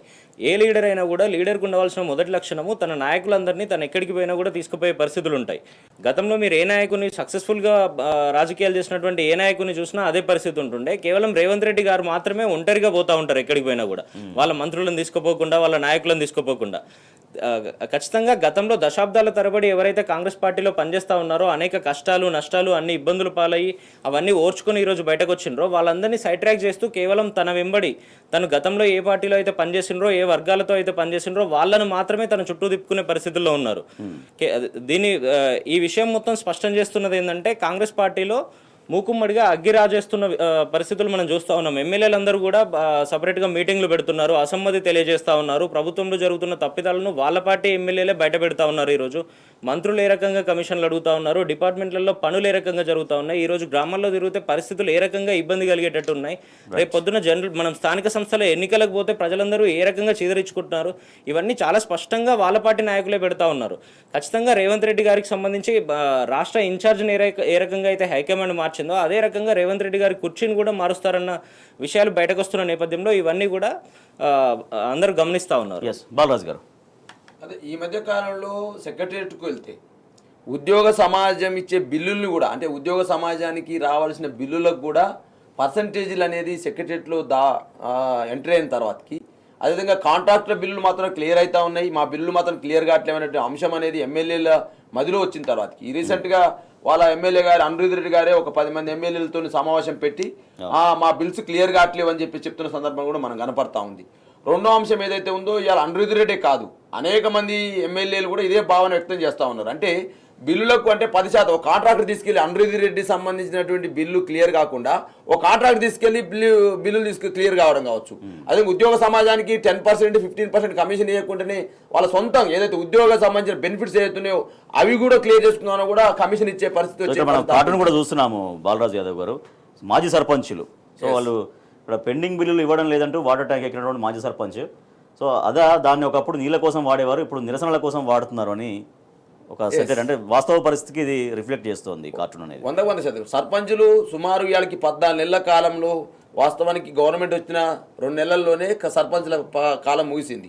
ఇప్పటికీ ఇన్ని రోజులైనా కూడా ఇంతవరకు సర్పంచులని ఎన్నికలు నిర్వహిద్దామని ఆలోచన లేదు. 40% రిజర్వేషన్ పేరుతో మళ్ళీ దీన్ని ఇంకా డ్రాగన్ చేసుకుంటూ కమిషన్ అంటారు మళ్ళీ. రైట్ ఓకే నిఖిల్ గారు, సో ఇట్లా అనేక వర్గాల వాళ్ళు నిరసనలు వ్యక్తం చేసినటువంటి పరిస్థితి. ఒక పక్క రైతులు, తర్వాత కొనుగోలు జరపలేదంటూ పత్తి రైతులు, ఇట్లా మాజీ సర్పంచులు తమ బిల్లులు ఇవ్వడం లేదంటూ మాజీ సర్పంచులు, ఇట్లా ఈ స్థాయిలో నిరసన చేయాల్సినటువంటి సిచ్యువేషన్. అయితే ప్రభుత్వం అనేది ఒక కంటిన్యూస్ ప్రాసెస్. ప్రభుత్వాలు మారినప్పుడు గత ప్రభుత్వానికి సంబంధించిన పెండింగ్ బిల్లులు ఏమన్నా ఉంటే ఇప్పుడు ఎగ్జిస్టెన్స్లో ఉన్న ప్రభుత్వం ఇవ్వాల్సి ఉంటుంది. రాష్ట్ర ప్రభుత్వానికి సంబంధించి 2,91,000 కోట్ల మన రాష్ట్ర బడ్జెట్ ఉండగా దానికి అదనంగా దాదాపుగా 1,50,000 కోట్లు ప్రభుత్వం అప్పు చేసింది. ఈ మొత్తంగా చూస్తే మీరు దాదాపుగా 4,00,000 కోట్లు 4,5 లక్షల కోట్లు ఉన్నా కూడా దాంట్లో 14-15 వేల కోట్లు కేవలం వాళ్ళకి నచ్చిన కాంట్రాక్టర్లకు ఇచ్చుకున్నారు. కానీ రాష్ట్రం మొత్తం చూస్తే కూడా సర్పంచ్లకు బకాయిలు ఉన్నది కేవలం 500-550 కోట్లు మాత్రమే. మీకు నచ్చిన వాళ్ళకు 15%, 20%, 30% కమిషన్లు తీసుకొని మీరు వాళ్ళ బిల్లులు ఇస్తూ ఉన్నారు. కానీ నిజంగా గ్రామ స్థాయిలో ఎవరైతే అప్పులు చేసి 5 రూపాయలు 6 రూపాయల ఇంట్రెస్ట్లకు తీసుకొచ్చి ఖర్చు పెట్టిన సర్పంచ్లకు ఈరోజు వాళ్ళందరూ ఆత్మహత్యలు చేసుకునే పరిస్థితులు ఈ ప్రభుత్వమే ఉద్దేశపూర్వకంగా కల్పిస్తున్నట్టుగా చాలా స్పష్టంగా ఇటువంటి వార్తలు చూస్తే తెలుస్తూ ఉంది మనకు. రైట్, కమిటీ లేదా కమిషన్ కులగణన అమలుపైన అధ్యయనానికి ఏర్పాటు చేయనున్న రాష్ట్ర ప్రభుత్వం మళ్ళీ ఒక కమిటీ, మళ్ళీ ఒక కమిషన్ తోటి మళ్ళీ కాలయాపన చేసే ప్రయత్నమే జరుగుతుంది. సో ఇప్పుడున్నటువంటి పరిస్థితుల్లో ఇప్పటికిప్పుడు బీసీ కోట అసాధ్యం అంటూ సీఎం రేవంత్ రెడ్డి చేసినటువంటి కామెంట్స్ కూడా మనం చూడొచ్చు. రైట్, బాలరాజు యాదవ్ గారు, ఇప్పటికిప్పుడు బీసీ కోట అసాధ్యం, కానీ కామారెడ్డి డిక్లరేషన్లో ఇచ్చినటువంటి హామీ 42% కోట ఖచ్చితంగా ఇస్తామని మళ్ళీ ఇప్పుడు కొత్త పాట వాడడం, సో ఇక ఆ రిజర్వేషన్ లేకుండానే స్థానిక సంస్థలకు వెళ్తున్నాము అని చెప్పేసినట్టేనే ముఖ్యమంత్రి. దాంతోపాటుగా ఈ కమిషను కమిటీ మరి దేనికి 100% బలైన వర్గాల గొంతును మరొకసారి కాంగ్రెస్ పార్టీ కోసిందనడానికి ఇది తార్కాణం. ప్రధానంగా రాజేష్ గారు ఎలక్షన్ సమయంలో చూస్తే కులగణన బీసీ కమిషన్ నివేదిక ఆధారంగా అధికారంలోకి వచ్చిన 6 నెలలలోపే బీసీల రిజర్వేషన్ల పెంపని చెప్పేసి పెద్ద ఎత్తున సుమారు ఒక 30-40 హామీలు బలైన వర్గాలకు ఇచ్చారు. అదేవిధంగా బీసీ రిజర్వేషన్లు 23% నుంచి మీరు 42% పెంచమని వీళ్ళే చెప్పినారు. అదేవిధంగా దీని ద్వారా 23,973 మందికి అవకాశాలు వస్తాయని చెప్పేసి వీళ్ళు ప్రగల్భాలు పలికినారు. అదేవిధంగా స్థానిక సంస్థలు బీసీ రిజర్వేషన్ల ఉపవర్గీకరణ కూడా చేస్తామన్నారు. ABCD అని కూడా చేస్తామని చెప్పినారు. కాంట్రాక్టర్లలో బీసీలకు 42% రిజర్వేషన్ ఇస్తామని వీళ్ళే మాట్లాడినారు. అదేవిధంగా బీసీ సంక్షేమానికి సంబంధించి రాజేష్ గారు ప్రతి బడ్జెట్లో 20,000 కోట్లు పెడుతూ సంవత్సరానికి 1,00,000 కోట్లు అన్నారండి. మన రీసెంట్గా వీరు పెట్టినటువంటి బడ్జెట్లో కేటాయించినటువంటిది ఏదైతుందో 6,000-7,000 కోట్లు కూడా పెట్టని పరిస్థితి ఉంది. అంటే మొదటి దఫాలోనే వీళ్ళు మోసం చేశారు కదా. ఆ క్రమంలోనే బీసీలకు ఏదో మీరు 42% రిజర్వేషన్ అని చెప్పేసి ఏం చేసినారు, అనేక రకాలుగా ప్రయత్నం చేసినారు. ఏం చేసినారు, ఫస్ట్ ఏమో బీసీ వెల్ఫేర్ శాఖతోటి మేము సర్వే చేయిస్తాము, కమిషన్ దాని ద్వారా లెక్కలు తీస్తామని చెప్పేసి అన్నారు. అది తర్వాత ఏమన్నారు, అమ్మటే మేధావులు, బీసీ సంఘాలు, ప్రతిపక్ష పార్టీలు అందరూ కూడా వచ్చి అట్లా చేస్తే మీకు కోర్టులో నిలవదని చెప్పి చెప్పగానే వెంటనే దాన్ని తీసేసి మళ్ళీ బీసీ కమిషన్ ద్వారా జీవో ఇచ్చినారు. ఆ బీసీ కమిషన్ ద్వారా కూడా దాంట్లో సర్వే చేస్తే నిలవదని చెప్పేసి డెడికేషన్ కమిషన్ ఇచ్చినారు. ఆ డెడికేషన్ కమిషన్ జీవో 49లోనే చివరిలో ఒక లైన్ ఉంటుంది, ఏమని, ఈ డెడికేషన్ కమిషన్ సర్వే చేస్తుంది, కులగణన చేస్తుంది, కానీ ఏమని ఉండదు లాస్ట్కు కమిషన్ నోట్ అని ఏముందంటే దాంట్లో ఆ పాయింట్ రాశారంటే కోర్టు తీర్పుకు అనుగుణంగా ఈ కమిషన్ పనిచేస్తుందని అన్నారు. గతంలో కోర్టు తీర్పులు ఏమున్నవి, 50% కంటే మించి రిజర్వేషన్ ఇవ్వొద్దని కమిషన్ అనేక రకాల తీర్పులు, సుప్రీంకోర్టు తీర్పులు, కృష్ణమూర్తి వర్సెస్ కర్ణాటక కావచ్చు, మహారాష్ట్ర గవాలి కేసు కావచ్చు, అనేక రకాల కేసులు ఏదైతున్నాయో 50% మించి ఉండొద్దని చెప్పినారు. మరి కోర్టు తీర్పు అట్లున్నాక 40-50% కంటే మించి మీరు ఇవ్వలేనని తెలిసినాక మరి డెడికేషన్ కమిషన్ ఎందుకు వేసినట్టు, ఎందుకు సర్వే చేస్తున్నట్టు, ఎందుకు ప్రజలకు మభ్యపెడుతున్నట్టు, మళ్ళీ ఈ కమిషన్ని డ్రాగన్ చేస్తూ మళ్ళీ మేము ఏదో ఇంతకుముందేమో శాసనసభ తీర్మానం చేసి చేసినాం అనుకుని అన్నారు, మళ్ళీ ఇప్పుడు చట్టం చేస్తామని చెప్పేసి మాట్లాడుతూ ఉన్నారు. ఇంకోటి కూడా ఏమైందంటే ఈ కమిషన్ బయట పెట్టినటువంటి చేదు నిజాలని చెప్తా ఉన్నాను రాజేష్ గారు. 2001 జనాభా లెక్కలు ఏంటి, వీరు ఈరోజు ప్రవేశపెట్టిన లెక్కలు ఏదైతున్నాయో చాలా అన్యాయంగా ఈ ప్రజలని వంచడమని చెప్పవచ్చు. 1,64,00,000 వీళ్ళు చూపించారు. గతంలోనే 1,88,00,000 జనాభా ఉందని చెప్పేసి ఎస్కే సర్వే, సకల జిల్లా సర్వే ఏదైతే ఉందో 1,88,00,000 ఉందని చెప్పినారు. అంతకంటే ముందు ఏదైతే IHS ఇండియన్ హెల్త్ సర్వే చేస్తే 1,84,00,000 అని చెప్పేసి వాళ్ళు తెలిసినారు. అదేవిధంగా మరి ఈ విధంగా బీసీల జనాభా సంబంధించి 1,84,00,000 అని చెప్పేసి ఏదైతే IHS సర్వే కావచ్చు, 2014లో అయితే సగం జిల్లా సర్వే ఏదైతే బయట పెట్టకపోయినప్పటికీ అంతర్గతంగా చేసే ద్వారా 1,88,00,000 కావచ్చు. మరి 1,88,00,000 జనాభా ఉన్నటువంటి బీసీలు ఎట్లా మరి 10 సంవత్సరాల కాలంలో తగ్గాలా పెరుగుతుందా జనాభా? 1.35% గ్రోత్ రేట్ అని చూసుకున్నా కూడా పెరగాల్సిన జనాభా, వాస్తవంగా పెరగాల్సిన జనాభా మళ్ళీ 1,64,00,000 తగ్గింది. ఇంకోటి కూడా ఆ రోజు సగం జిల్లా సర్వే కావచ్చు, IHS సర్వే కావచ్చు చూస్తే బీసీ జనాభా 51% జనాభా ఉన్నది. ఏది ముస్లిం మైనార్టీని కలుపుకుంటే, ముస్లిం జనాభాని కలుపుకుంటేనే 51% ఉందని చెప్పేసి సకల జిల్లా సర్వే తేల్చింది. మరి 46% గట్టబడిపోతుంది అంటే 5% జనాభా తగ్గింది కదా. అదేవిధంగా కొన్ని కులాల జనాభాను పెంచడం, ఏదైతే కొంత అగ్రవర్ణాల్లో ఉన్నటువంటి కొంత జనాభాను పెంచడం కావచ్చు, బీసీల జనాభాను తగ్గించడం అనేది ఏదైతే ఉందో ఇలా బీసీ కులాలలో, బీసీ మేధావులలో, అదేవిధంగా బలహీన వర్గాల సంఘాలలో ఇలా ఒక పెద్ద అలజడి వచ్చింది. దానికి భారత రాష్ట్రం కూడా చెప్పింది, ఎట్లా మీరు కులగణన చేసినారు, ఎట్లా సార్ మీరే చెప్తున్నారు 3.1 కుటుంబాలు అంటే 3 లక్షల కుటుంబాలు సర్వేలో పాల్గొనని చెప్పేసి మీరే అంటా ఉన్నారు. 16 లక్షల జనాభా సర్వేలో పాల్గొనలేదని మీరు అంటా ఉన్నారు. ఇక పెద్ద పెద్ద మాటలు మాట్లాడుతూ నిన్న ప్రెస్ మీట్ పెట్టి గాంధీ భవన్లో ఒక ఏదో power point presentation Kiran Kumar Reddy దాకా కట్టబట్టుకొని కరెంట్ రాదు తెలంగాణ వస్తుందని చెప్పేసి మాట్లాడు. ఆ కట్టబట్టుకొని మాట్లాడిన కిరణ్ కుమార్ రెడ్డికి ఏ గది పట్టిందో ఈ రేవంత్ రెడ్డి గదే పడుతుంది. నేను చెప్తున్నా రాజేష్ గారు ఏం మాట్లాడుతున్నాడు, సామాజిక బహిష్కరణ చేయాలి కేసీఆర్ అని మాట్లాడుతాడు. ఎవరిని సామాజిక బహిష్కరణ చేయాలనే? 42% రిజర్వేషన్ ఇయ్యనందుకు నిన్ను సామాజిక బహిష్కరణ చేయాలా? ఇలా బీసీ కులాల జనాభాను తగ్గించినందుకు నిన్ను సామాజిక బహిష్కరణ చేయాలా? బీసీ కులాల జనాభాను తగ్గించినందుకు నేను సామాజిక బహిష్కరణ చేయాలా? కుటుంబాల సంఖ్యను తగ్గించినందుకు సామాజిక బహిష్కరణ చేయాలా? మరి వాళ్ళు అంటావు సామాజిక బహిష్కరణ అంటున్నావు కదా. 16 లక్షల జనాభాను సామాజిక బహిష్కరణ చేస్తావా? 3 లక్షల కుటుంబాలను కూడా వాళ్ళు పాల్గొనలేదు కాబట్టి సామాజిక బహిష్కరణ చేస్తావా? ఇదా ప్రభుత్వం నుంచి వచ్చే సమాధానం? ప్రజలకు విజ్ఞప్తి చేయాల్సి వస్తుంది. నువ్వు ఒక సర్వే చేస్తా ఉన్నావు, సర్వే చేసేటప్పుడు ఎవరన్నా నువ్వు సర్వేలో పాల్గొన్నావా, ప్రచారం చేసినవా, ఇది ఇంపార్టెంట్ సర్వే అని చెప్పినవా? ఇటువైపు అసలు ఈ సర్వే అనేది ప్రజలకు ఉపయోగపడుతుందని చెప్పినవా? ఒక మంత్రి పాల్గొనడా? అసెంబ్లీలో ప్రవేశపెట్టిన ఆ రోజుని సామాజిక న్యాయ దినోత్సవంగా జరుపుకోవాల్సిన అవసరం కూడా ఉందనేది రేవంత్ రెడ్డి. రాజేష్ గారు నేను ఏం చెప్పను రాజేష్ గారు, సామాజిక న్యాయం 7వ గ్యారంటీ, 6 గ్యారంటీల పని ఆటకెక్కినాయి. సామాజిక న్యాయం 7వ గ్యారంటీ అన్నటువంటి రాజేష్ గారు ఇవాళ మున్నూరు కాపులకు మినిస్టర్ ఉన్నాడా, ముదిరాజులకు మినిస్టర్ ఉన్నాడా, గొల్ల కుర్మల మినిస్టర్ ఉన్నాడా, ముస్లింల మినిస్టర్ ఉన్నాడా, లంబాడీల మినిస్టర్ ఉన్నారా? మరి ఈలేగా అత్యధిక జనాభా. ఈ జనాభాకు మినిస్టరే లేడు, హోంశాఖ మంత్రి లేడు, విద్యాశాఖ మంత్రి లేడు, సంక్షేమ శాఖ మంత్రి లేడు. అన్ని మంత్రి పదవుల్ని ఇవాళ రేవంత్ రెడ్డి కృషి దగ్గర పెట్టుకున్నావు. గతంలో కేసీఆర్ ఏమన్నాడా, కేసీఆర్ మంత్రివర్గం ఇస్తలేడు 3 నెలలకని మాట్లాడినావు కదా రేవంత్ రెడ్డి గారు. 14 నెలలు అవుతుంది అయ్యా మంత్రివర్గం విస్తరణ లేదు. నీ రాష్ట్రంలో హోమ్ మినిస్టర్ లేడా? అన్ని రకాల ఘోరాలు నేరాలు జరుగుతూ ఉన్నాయి, మర్డర్లు జరుగుతూ ఉన్నాయి, అత్యాచారాలు జరుగుతున్నాయి, దోపిడీలు జరుగుతున్నాయి, దొమ్మిడీలు జరుగుతూ ఉన్నాయి. మరి ఇంతవరకు హోమ్ మినిస్టర్ లేని పరిస్థితి. విద్యాశాఖలో నేను రాజేష్ గారు నేను మాట్లాడుతూ ఒక విద్యార్థి నాయకుడిగా పనిచేసిన ఒక మాజీ కార్పొరేట్ చైర్మన్ గా ఇవాళ విద్యా రోదన మిగిలిందండి. ఇవాళ గురుకుల పాఠశాలలో పేద పిల్లలు చదువుకునే గురుకుల పాఠశాలలో నిత్యం అయ్యాల ఆత్మహత్యలు జరుగుతూ ఉన్నాయి. కారణం ఏంటి? విషాహారం తిని చనిపోతా ఉన్నారు. దానికి కారణం ఏంటి? 55 మంది విద్యార్థులు, పేద విద్యార్థులు చనిపోయారా? నిమ్మకు నీరెత్తినట్టు ఎవరిస్తున్నారు కదా. రైతులు చచ్చిపోతే మీకు బాధ లేదు, ఆటో కార్మికులు చచ్చిపోతే బాధ లేదు, చేనేత కార్మికులు చచ్చిపోతే బాధ లేదు, పేద విద్యార్థులు చచ్చిపోతే బాధ లేదు. మరి ఈ ప్రభుత్వానికి ఎప్పుడు తెలుస్తుంది? ఈ గుండెల్లో ఎప్పుడు నీరు కరుగుతుంది, గుండె కరుగుతుంది నేను అడుగుతా ఉన్నా నేను. నిఖిల్ గారు, సో కుల సర్వే పూర్తి స్థాయి నివేదికను అసెంబ్లీలో ప్రవేశపెట్టాలంటే ఎమ్మెల్సీ కవిత గారు కూడా డిమాండ్ చేస్తున్నారు. ఈ మేరకు నిన్న ఖమ్మంలో రౌండ్ టేబుల్ కూడా సమావేశం కూడా జరిగింది. అయితే కాంగ్రెస్ పార్టీగా ఏవైతే హామీ ఇచ్చిందో ఆ హామీని ఖచ్చితంగా ఫుల్ఫిల్ చేయాలనేదే అందరూ చేస్తున్నటువంటి డిమాండ్. సో దాంతోపాటుగా మళ్ళీ కమిటీ లేదా కమిషన్ అంటే మళ్ళీ ఇది మరోసారి కాలయాపనే. ఇవాళ ఎట్టి పరిస్థితుల్లో ఇక ఇప్పుడు స్థానిక సంస్థల ఎన్నికలు 42% కోటా లేకుండానే వెళ్తున్నామని చెప్పేసినట్టేనా ప్రభుత్వం? ఇదే కాంగ్రెస్ పార్టీ ఎన్నికలకు ముందు కామారెడ్డి డిక్లరేషన్ అనే పేరుతోని ఏ రకంగా అయితే బీసీలందరికీ సంబంధించిన డిక్లరేషన్ అనౌన్స్ చేసిందో దాంట్లో చాలా స్పష్టంగా చెప్పిన విషయం ఏంటంటే 100 రోజుల్లోపు ఈ సర్వే పూర్తి చేస్తామన్నారు. సరే 100 రోజులు పక్కకు పోయింది, ఈరోజు సంవత్సరంన్నర కాలంకి కొంచెం అటు ఇటుగా పూర్తి చేసిండ్రు. ఆ పూర్తి చేసిన దాంట్లో కూడా దాన్ని పూర్తి అని అనలేని పరిస్థితి ప్రభుత్వమే చాలా స్పష్టంగా చెప్తా ఉంది. 95-96% మాత్రమే జరిగింది, మిగిలిన 3-4% అసలు జరగలేదు అని చెప్తా ఉన్నారు. సంపూర్ణంగా జరగని సర్వే రిపోర్ట్ను మీరు ఈరోజు అసెంబ్లీలో ఏ రకంగా పెట్టినరు, అసెంబ్లీకి తప్పుడు రిపోర్ట్లు ఏ రకంగా ఇచ్చిండ్రు, దాంట్లో కొన్ని అవకతవకలు ఉన్నాయి, కొంతమంది పార్టిసిపేట్ చేయలేదు అని మళ్ళీ రీసర్వే కండక్ట్ చేస్తున్నట్టు నిన్న మొన్న బట్టి విక్రమార్క గారు చాలా స్పష్టంగా ప్రెస్ మీట్ పెట్టి అనౌన్స్ చేసిండ్రు. అంటే దీని అర్థం ఏంది? తప్పుడు రిపోర్ట్ను రాష్ట్ర చట్టసభకు మీరు అందించిండ్రు. ఆ విషయం పక్కకు పెడితే మీరు హామీ ఇచ్చిన ముఖ్యమైన విషయం ఏంటంటే 23% ఉన్న బీసీ రిజర్వేషన్లు 42%కి పెంచుతాం. అట్లా పెంచడం ద్వారా స్థానిక సంస్థల్లో రేపు పొద్దున జరిగేటువంటి ఎలక్షన్లలో దాదాపుగా 23,900 పైచిలకు అంటే 24,000 మందికి స్థానిక సంస్థల్లో రేపు పొద్దున వాళ్ళు ప్రజాప్రతినిధులు అయ్యే అవకాశం ఉంటుంది అని మీరు చెప్పిండ్రు. వాళ్ళందరూ అప్లిఫ్ట్ అయ్యే అవకాశం ఉంటుంది అని చెప్పి నమ్మవలికి వాళ్ళందరినీ బలహీన వర్గాల ఓట్లన్నీ వేయించుకున్నారు. మీరు వేయించుకొని దాంట్లో చాలా స్పష్టంగా తెలుస్తున్న విషయం ఏంటంటే గతంలో 1,80,00,000 చిల్లర ఉన్న బీసీలు ఈరోజు 1,60,00,000 చిల్లరకి ఏ రకంగా పడిపోయినరు.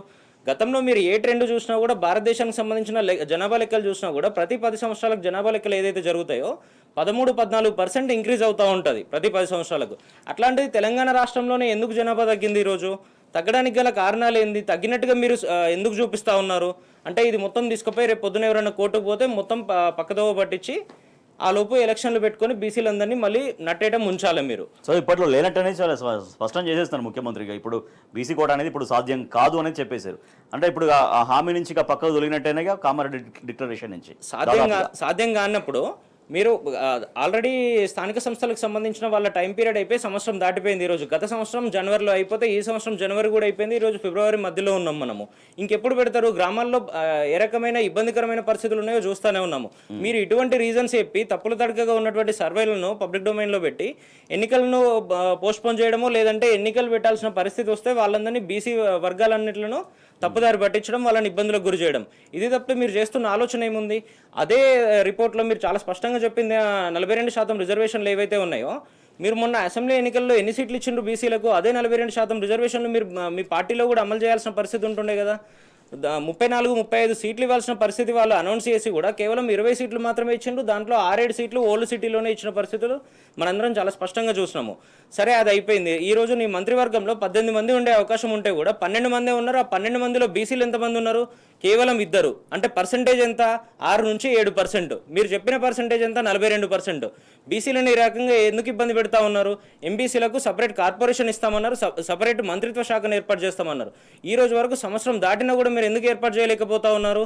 బీసీ కులాలన్నింటిలకు 20,000 చొప్పున 5 ఏళ్ల కాల పరిమితికి లోబడి 1,00,000 కోట్ల బడ్జెట్ పెడతామన్నారు. ఈ రోజు వరకు దానికి అతిగతి లేని పరిస్థితి ఎందుకు వచ్చింది? అంటే ఇది మొత్తం స్పష్టం చేస్తున్న విషయం ఏంటంటే కేవలం బలహీన వర్గాలను మీరు ఓట్లేసేదానికి మాత్రమే వాడుకుంటా ఉన్నారు. వాళ్ళ అప్లిఫ్ట్మెంట్ గురించి మీకు ఆలోచన లేదు. గతంలో కేసీఆర్ గారు దాంట్లో ఉన్నటువంటి వెనుకబడిన తరగతులను అభివృద్ధి చేయడానికి 1,00,000 రూపాయలతోని బీసీ బంధు అనే పథకం తెస్తే కూడా అనేక రకాలుగా మీరు విమర్శలు చేసిండ్రు. సరే, ఆ పథకం బాగలేదు అని మీరు విమర్శ చేసినప్పుడు దానికన్నా అద్భుతమైన పథకాన్ని, మెరుగైన పథకాన్ని మీరు తీసుకురావాలి కదా. ఈరోజు ఇచ్చిన హామీలన్నింటిని పక్కన పెట్టడం ద్వారా మీరు చెప్తున్న విషయం ఏంది? బీసీలందరినీ మీరు కేవలం ఓట్లు వేయడానికి మాత్రమే పనికొస్తారు, అధికారంలో మీరు ఉండకూడదు అని స్పష్టంగా చెప్తున్న విషయాలు మనకు తెలుస్తూ ఉన్నాయి. కామారెడ్డిలో ఏదైతే బీసీ డిక్లరేషన్ అని చెప్పిండ్రో అదే కామారెడ్డిలో కానిస్టేబుల్ కిష్టయ్య ఎవరైతే ఇంతకుముందు ఉద్యమకాలంలో మరణం చెందినరో తన విగ్రహం సాక్షిగా వీళ్ళందరూ ఈరోజు ముక్కు నేలకు రాసి క్షమాపణ కోరాల్సిన అవసరం ఉంది బీసీ వర్గాలన్నింటిలో. రైట్ బాలరాజు గారు, వాళ్ళ హామీకి ఇప్పుడు కిషన్ రెడ్డి అండ్ బండి సంజయ్ బాధ్యత తీసుకోవాలి అనేది ముఖ్యమంత్రి చెప్తున్నటువంటి మాట. ఇప్పుడు చెప్తిగా బ్రదర్, మొదటి నుంచి కూడా భారత రాష్ట్ర సమితి ఒకటే వాదిస్తూ ఉంది. ఇవి అనవసరంగా బీసీలను మభ్యపెడుతూ మళ్ళీ బీసీ కోటకు ఎగనామం పెట్టే ప్రయత్నం తప్ప ఇంకో కొత్తదేం లేదనేది భారత రాష్ట్రం మనం చెప్తా ఉంది. బీసీల కోసం మీరు చేసింది ఏందా స్వామి? 58 కార్పొరేషన్లు బీఆర్ఎస్ పట్టించింది గతంలోనే. అదేవిధంగా 350 బీసీ గురుకులాలను స్థాపించింది. అదేవిధంగా 60,000 కోట్ల బడ్జెట్ నిధులను బీసీల కోసం ప్రవేశపెట్టింది. విదేశీ విద్యా నిధి పథకాన్ని తీసుకొచ్చింది. బీసీ బంధు పథకాన్ని తీసుకొచ్చింది. 8 ఎమ్మెల్సీలు ఇచ్చింది. 5 రాజ్యసభ స్థానాలు ఇచ్చింది. తొలి స్పీకర్ని చేసింది. తొలి మండలి చైర్మన్ చేసింది. తొలి ఆర్థిక మంత్రిని చేసింది. 1900 అదేవిధంగా ఇవన్నీ చెప్తాను, ఇవన్నీ బీఆర్ఎస్ పార్టీ చేసింది. మీరేం చేసిరాయా? కాలేర్కర్ కమిషన్ని తుంగలో తొక్కిర్రు. మండల్ కమిషన్ సిఫార్సుల్ని తుంగలో తొక్కిరు. మండల్ కమిషన్ వ్యతిరేకంగా రాహుల్ గాంధీ గారు, నానా రాజీవ్ గాంధీ గారు పార్లమెంట్ లోనే మాట్లాడారు. ఇది బీసీలకు చేసిన దోఖం. ఇంకోటి ఉదయపూర్ డిక్లరేషన్ అని చెప్పేసి పోయిన అసెంబ్లీ స్థానాల్లో ప్రతి పార్లమెంట్ 2 స్థానాలు 34 స్థానాలు ఇస్తాను. ఎంత ఇచ్చిరా? 19 స్థానాలు ఇచ్చారు. ఆ 19లో 5 చార్మినార్, యాకత్పూర, రాజల్పూర, ఇంకేంది ఇది గోషమ్మాలు. 5 స్థానాలు నువ్వు ఇక్కడికి ఓడిపోయే స్థానాలన్నీ బీసీలకు కాట చెప్పినారు. ఇలా మళ్ళీ బీసీ ఏదో ఇంకో మర మారుతుంది. ఇక నేనే లాస్ట్ రెడ్డి సీఎంను అని మాట్లాడుతున్నారు రేవంత్ రెడ్డి గారు. నేను అడుగుతా ఉన్నాను, నువ్వు 38 కార్పొరేషన్లు ఇచ్చినావు. ఎంతమంది బీసీలకు ఇచ్చినావు, ఎంతమంది ఎస్సీలకు ఇచ్చినావు అడుగుతా ఉన్నాను. Right. అదే నువ్వు ప్రభుత్వ సలహాదారులు ఇచ్చినావు, ఎంతమందికి ఇచ్చినావు బీసీలకు ఇచ్చినావు అడుగుతా ఉన్నాను. ఇలా ఎంతమంది ఎమ్మెల్సీలు నామినేట్ చేసినావు, ఎంతమంది బీసీలకు నువ్వు చేస్తా ఉన్నాను. కాబట్టి అలా ఏదో పై ప్రేమను చూపించి బీసీల ఓట్లను వేసుకునే ప్రయత్నం చేస్తా ఉంది. కామారెడ్డి డిక్లరేషన్ ఏదైతే మీరు చేయలేరు 100% భారత రాష్ట్రంగా మేము ఇవాళ డిమాండ్ చేస్తా ఉన్నాం.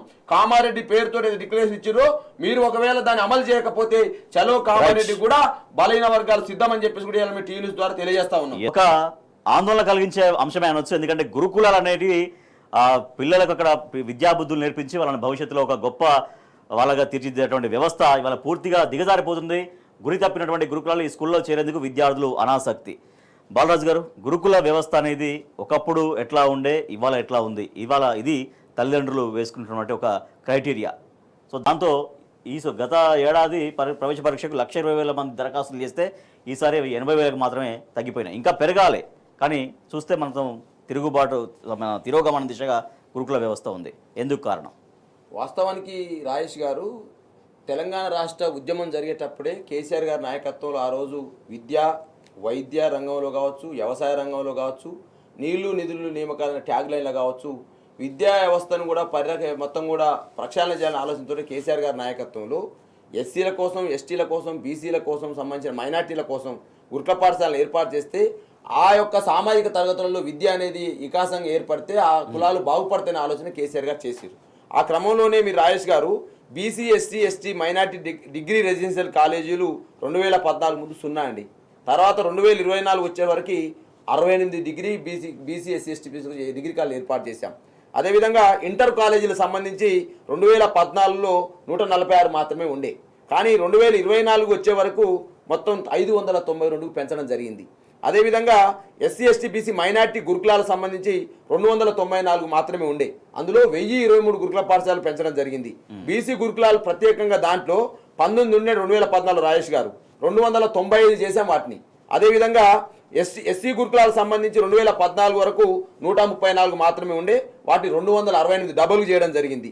అదేవిధంగా ఎస్టీ గురుకులాలకు సంబంధించి 2014 ముందు 96 ఉండే రాజేష్ గారు 282 చేయడం జరిగింది. మైనార్టీ గురుకులాలకు సంబంధించి 2014 ముందు 12 ఉండే రాజేష్ గారు 204 చేయడం జరిగింది. రెసిడెన్షియల్ పాఠశాల సంబంధించి స్పెషల్ సంబంధించి అవి 262 నుండే 1022 చేసినాం రాజేష్ గారు. ఈ విధంగా గురుకుల పాఠశాలలు ఏదైతే సంఖ్యను పెంచడం, అదేవిధంగా ఎస్సీ, ఎస్టీ, బీసీ, మైనార్టీ వర్గాలు చదువుకోవాలని ఆలోచన చేయడము, అదేవిధంగా వసతులు ఏదైతే ఉన్నాయో, ఏదైతే మనకు రావాలి మినిమం వసతులు ఏదైతే ఉన్నాయో, తిండి విషయంలో చాలా అధ్వానంగా పురుగులన్నం పెడుతున్నారనే ఆలోచన ఉండే. అదేవిధంగా నీళ్ళ చారు పోస్తున్నారని అర్థం ఉండే. మీరు చదువుకున్నావు, ఈ నేను రాను బిడ్డో సర్కారు దవాఖానికి ఎట్లయితే ఉండనో, నేను చదవని బిడ్డో ఈ సర్కారు స్కూళ్ళల్లో గురుకుల పాఠశాలలో, ఎందుకంటే ఆ రోజున్న సంక్షేమ హాస్టల్లో ఏముండేది, నీళ్ళ చారు పురుగులన్నం ఉండే. అటువంటి పరిస్థితుల్లో కేసీఆర్ గారు ఏం చేశారు, ముఖ్యమంత్రి మనవడు మంత్రులకు సంబంధించిన పిల్లలు ఏదైతే సన్నబియ్యం తింటారో పేదవాళ్ళ పిల్లలు కూడా సన్నబియ్యం తీయాలనే ఆలోచనతోటి సన్నబియ్యం పథకాన్ని తీసుకొచ్చి ప్రతి స్టూడెంట్కి 1,25,000 రూపాయలు ఖర్చు పెట్టేటువంటి మానవీయ కోణం ఉన్న సర్కార్ కేసీఆర్ సర్కార్ అయితే ఈరోజు గొడ్డుకారం అండి, గొడ్డుకారం మహాత్మా గాంధీ యూనివర్సిటీలో పిల్లలకు గొడ్డుకారం పెట్టే పరిస్థితి. ఇవాళ సుమారు ఈ 14 నెలల కాలంలో కాంగ్రెస్ పార్టీ అసమర్థ విధానాల వల్ల 55 మంది పేద పిల్లలు చనిపోయిన స్థితి కనపడతా ఉంది. ఇవాళ హాస్టల్లో పడుకుంటే ఎలకలు కొరికే పరిస్థితి తీసుకున్నాం, హాస్పిటల్లో కూడా ఎలకలు కొరికే పరిస్థితి, విషాహారం తిని ఇలా అస్వస్థ అయ్యే పరిస్థితి. కనీసం ఇవాళ నేను సంక్షేమ శాఖ మంత్రి ఉన్న రేవంత్ రెడ్డి గారు ఇంతమంది పిల్లలు చనిపోతున్నారండి, ఒక సమీక్ష పెట్టిరా రాజేష్ గారు? ఎప్పుడైతే బీఆర్ఎస్ పార్టీ కేటీఆర్ గారి నాయకత్వంలో మా పార్టీ వర్కింగ్ ప్రెసిడెంట్ మాకు విద్యార్థుల నాయకులుగా పనిచేసినటువంటి మాజీ కార్పొరేషన్ చైర్మన్ అందరినీ పిలిపించుకొని బీఆర్ఎస్వి నాయకత్వాన్ని అంతా పిలిపించుకొని ఓ సమావేశం పెట్టి మనం గురుకుల బాట పట్టాలని చెప్పేసి ఆర్ఎస్ ప్రవీణ్ కుమార్ గారి నాయకత్వంలో కమిటీ వేసి మేము అన్ని ఆ గురుకుల పాఠశాలను సందర్శిస్తే అప్పుడు ఒక ఎమ్మెల్యే ఒక రోజు పోయి భోజనం తిన్నారు, కలెక్టర్ పోయి భోజనం తిన్నారు, తర్వాత మళ్ళీ దాన్ని మర్చిపోయినారు. ఇవాళ గతి తప్పిన గురుకులాలు, గురి తప్పిన గురుకులాలు పేద పిల్లలకి ఇలా శాపాలుగా మారినవి, పేద విద్యార్థులకు ఇలా విద్యకు శాపంగా మారిందని చెప్పి తెలియజేస్తా ఉన్నా. డెఫినెట్ గా బీఆర్ఎస్ పార్టీగా ఏదైతే ఒకటే పెట్టుకురు సార్, కేసీఆర్ గురుకులాలను స్థాపించుండు, కేసీఆర్ గారికి మంచి పేరు వచ్చింది, ఏం చేయాలి కేసీఆర్ గురుకులను ఖతం చేయాలి. కేసీఆర్ గారు రైతు బంధుని ప్రవేశపెట్టిండు, రైతుల దగ్గర మంచి పేరు తెచ్చుకుండు కాబట్టి ఏం చేయాలి, రైతు బంధుని ఎత్తేయాలి. కేసీఆర్ గారు రైతాంగాన్ని నీళ్ళు ఇచ్చిండు, మనం దాన్ని తీసేయాలి. ఈ విధంగా కేసీఆర్ గారి ఆనవాళ్ళను తీసేస్తా గిదే రాజేష్ గారు. ఈ మధ్యకాలంలో రేవంత్ గారు కేసీఆర్ ఆనవాళ్ళు ఒక్కటి నుండి నేను తెలంగాణ అంటే ఏందన్నట్టు బసవాపురం రిజర్వాయర్ని బాగు చేసింది కాబట్టి దాన్ని కొంప ముంచాలి, రైతు బంధును తీసేయాలి, బీసీ బంధును తీసేయాలి, దళిత బంధును తీసేయాలి, గురుకులాలను కథం పట్టియాలి, ఇవాళ వ్యవసాయాన్ని కథం పట్టియాలి. అన్ని రకాలుగా కేసీఆర్ నిర్మించిన వ్యవస్థలన్నీ కథం పట్టియడమే కేసీఆర్ ఆనవాళ్ళను తూడ్చేయడం రేవంత్ రెడ్డి గారు తీరు. రైట్. నిఖిల్ గారు, ఒక వ్యవస్థ మరింతగా ఆదరణ పొందాలి, దానికి ఆ వ్యవస్థకు మరింతగా పోటీతత్వం పెరగాలి. కానీ ఇక్కడ తిరోగమనం చూస్తున్నాం. గురుకులాల వ్యవస్థ ఒకప్పుడు గొప్పగా వర్ధిల్లింది. అదే గురుకులాలకు అంటే దాంట్లో అడ్మిషన్స్ కోసం పోటీలు పడేవాళ్ళు. సో రకరకాల ప్రయత్నాలు కూడా చేసేవాళ్ళు. ఎవరైనా ఉంటే ఒక మాట చెప్పండి అని. అట్లా కాకుండా ఈసారి దాదాపుగా మొత్తం తగ్గుతూ వస్తుంది. ఎందుకు అంటే వరుస ఫుడ్ పాయిజన్ ఘటనలు, వారు అన్నట్టుగా ఆత్మహత్యలు, ఇవన్నీ కూడా ఎట్లా కారణమవుతున్నట్టుగా మనం విశ్లేషించుకోవచ్చు. గత 10 ఏళ్ల కాలంలో గురుకులాల్లో సీటు కావాలంటే ఎమ్మెల్యేలతోని, లోకల్లో ఉన్న నాయకులతోని మీరు ఇందాక అన్నట్టుగా రెఫరెన్స్లు ఇప్పించుకొని ఒక సీట్ ఇప్పియండి అని అడిగే పరిస్థితికి గత 10 ఏళ్ల కాలంలో ఉంటే ఇప్పుడు కంప్లీట్గా అది తిరోగమనం వైపు వెళ్తున్న పరిస్థితులు మనం గత 15 నెలల కాలం నుండి చాలా స్పష్టంగా చూస్తూ ఉన్నాము. గతంలో ఉమ్మడి రాష్ట్రంలో ఉన్నప్పుడు తెలంగాణ ప్రాంతంలో ఏదైతే 215, 220 గురుకులాలు ఉండేనో దాన్ని కేసీఆర్ గారు డైరెక్ట్గా 1023 సంఖ్యకు తీసుకుపోయిండ్రు. అంటే దాదాపుగా 5 ఇంతలు పెంచిండ్రు. దాంట్లో మరీ ముఖ్యంగా బీసీలకు, ఎస్సీలకు, ఎస్టీలకు, మైనారిటీ వర్గాలన్నింటిలకు సపరేట్గా గురుకులాలు పెట్టి ఆ వర్గాలన్నీ విద్యలో ముందుండాలి, వాళ్ళు రేపు పొద్దున అప్లిఫ్ట్ కావాలి అనే ఉద్దేశంతో అనేకమైన వసతులు కల్పించిండ్రు. పెద్ద స్థాయిలో దానికి గ్రౌండ్లు ఏర్పాటు చేయడం కానీ, భోజన వసతులు కల్పించడం కానీ, సపరేట్ మెనూ ఇవ్వడం కానీ, 23, 24 రకాల వంటకాలతో సపరేట్ మెనూ ఇచ్చిండ్రు వాళ్ళకి. ఏ వారం ఏం చేయాలి, ఏ రోజు ఏం ఫుడ్ పెట్టాలి అని అన్ని రకాలుగా పౌష్టికాహారం ఏ రకంగా వేయాలనో వాళ్ళ మంచి చెడ్డలన్నీ కూడా గత ప్రభుత్వం చూసింది. ఈరోజు ఈ ప్రభుత్వం రాగానే అప్పుడున్నటువంటి అడ్మినిస్ట్రేషన్ ఇప్పుడున్నప్పటికి కూడా కేవలం ఇక్కడ కనబడుతున్న విషయం ఏంటంటే, డిఫరెన్స్ ఏం కనబడుతూ ఉందంటే, విద్యాశాఖ రేవంత్ రెడ్డి గారి చేతిలో ఉంది. విద్యాశాఖ మంత్రిగా రేవంత్ రెడ్డి గారు ఉన్నారు. తను ఎంతసేపు తన రాజకీయాల్లో బిజీగా ఉన్నారు తప్పితే ఈ శాఖకు సంబంధించి మనం ఏం చేయాలి, ఏ రకంగా ముందుకు తీసుకోవాలి. ఒక రకంగా దాదాపుగా 55-56 మంది పిల్లలు చనిపోయిండ్రు ఈ రోజు వరకు. పాములు గరుస్తూ ఉన్నాయి, వాళ్ళకు ఎలుకలు గరుస్తూ ఉన్నాయి, ఫుడ్ పాయిజన్లు జరుగుతూ ఉన్నాయి, వాళ్ళంతా ధర్నాలు చేస్తూ ఉన్నారు, గొడ్డుకారం పెడతా ఉన్నారు. వాళ్ళకి సరైన ఫుడ్ లేదు, సరైన వసతులు లేవు, అక్కడ నీళ్ళు వచ్చే పరిస్థితి లేదు, శానిటేషన్ లేదు. ఇన్ని రకాలుగా ఇబ్బంది పడుతూ ఉంటే కూడా, రోజు పేపర్లలో వార్తలు వస్తూ ఉంటే కూడా, రోజు సోషల్ మీడియాలో కనబడుతూ ఉంటే కూడా ముఖ్యమంత్రి గారు ఈ రోజు వరకు ఒక్క రివ్యూ మీటింగ్ పెట్టిన పాపాన పోలేదు దీనికి. గతంలో చిన్న ఇన్సిడెంట్ జరిగితే చాలు ప్రభుత్వం అంతా వెరీ అలర్ట్గా ఉండి అన్ని వ్యవస్థలను అలర్ట్ చేసి అక్కడ ఇష్యూ అంతా సాల్వ్ అయ్యే విధంగా గత ప్రభుత్వం పనిచేస్తూ ఉండే. ఇప్పుడు ఎంతసేపు కూడా వీళ్ళ పనులు తప్పితే ప్రభుత్వానికి సంబంధించిన శాఖలను ఏ రకంగా ముందుకు తీసుకుపోవాలి, డిపార్ట్మెంట్లను ఏ రకంగా అప్లిఫ్ట్ చేయాలనే ఆలోచనే అసలు వీళ్ళ దగ్గర కనబడే పరిస్థితి లేదు ఈరోజు. గతంలో దాదాపుగా సంవత్సరానికి 1,20,000-1,25,000 మంది స్టూడెంట్స్ గురుకులాల్లో ఎన్రోల్ అవుతాయి. ఈరోజు దాదాపుగా 30-35% తగ్గిపోయిన పరిస్థితి మనకు కనబడతా ఉంది. హార్డ్లీ 75-80 వేల మంది మాత్రమే జాయిన్ అయ్యే పరిస్థితి కనబడతా ఉంది.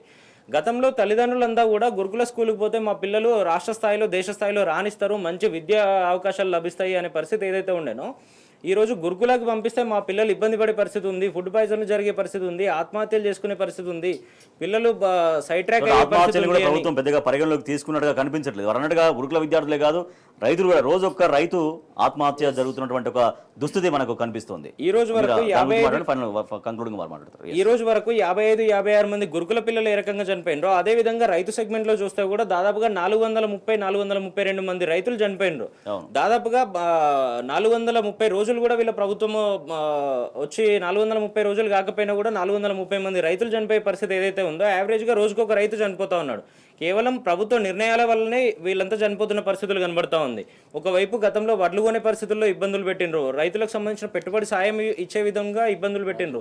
దుక్కి దున్నాల్సిన స్టేజ్ ఆల్రెడీ 2 నెలలు అయిపోయింది, దుక్కి దున్ని పంటలు వేసి కూడా. ఈ రోజు వరకు కూడా రైతులందరికీ పెట్టుబడి సాయం గతంలో ఏదైతే వచ్చిందో అది వచ్చే పరిస్థితి లేదు. దాంట్లో అనేక రకమైన కోతలు కనబడతా ఉన్నాయి. రైతులకు మెసేజ్ వస్తుందని చెప్తా ఉన్నారు కానీ డబ్బులు అకౌంట్లో క్రెడిట్ అవ్వట్లేదు అని రైతులందరూ ఇబ్బంది పడతా ఉన్నారు. మీరు అట్లా ఏ పంట చూసినా ఇబ్బంది కనబడతా ఉంది. పత్తి పంటకు సంబంధించి కూడా మీరు ఒకసారి గమనిస్తే రాష్ట్రంలో వరి తర్వాత అత్యధిక స్థాయిలో సాగయ్యే పంట పత్తి. దేశం మొత్తంలో గతంలో CCI cotton corporation of India ఏదైతే చెప్పిందో, దేశం మొత్తంలో పండించే పత్తిలో తెలంగాణ పత్తి మాత్రమే A గ్రేడ్ అని చెప్పింది. ఆ రకంగా చూస్తే మీరు తెలంగాణ పత్తికే ఎక్కువ రేటు ఉండాల్సిన పరిస్థితుల్లో గుజరాత్ పత్తికి 8,300 రూపాయలు క్వింటాల్కి ఇస్తా ఉన్నారు. తెలంగాణ పత్తికి 7,200, 7,300 మాత్రమే ఇస్తా ఉన్నారు మద్దతు ధరకు సంబంధించి చూస్తే. అది మీకు బహిరంగ మార్కెట్లోకి పోయిన తర్వాత ప్రైవేట్ దళాల దగ్గర 6,000 రూపాయలకే పోతున్న పరిస్థితి ఉంది.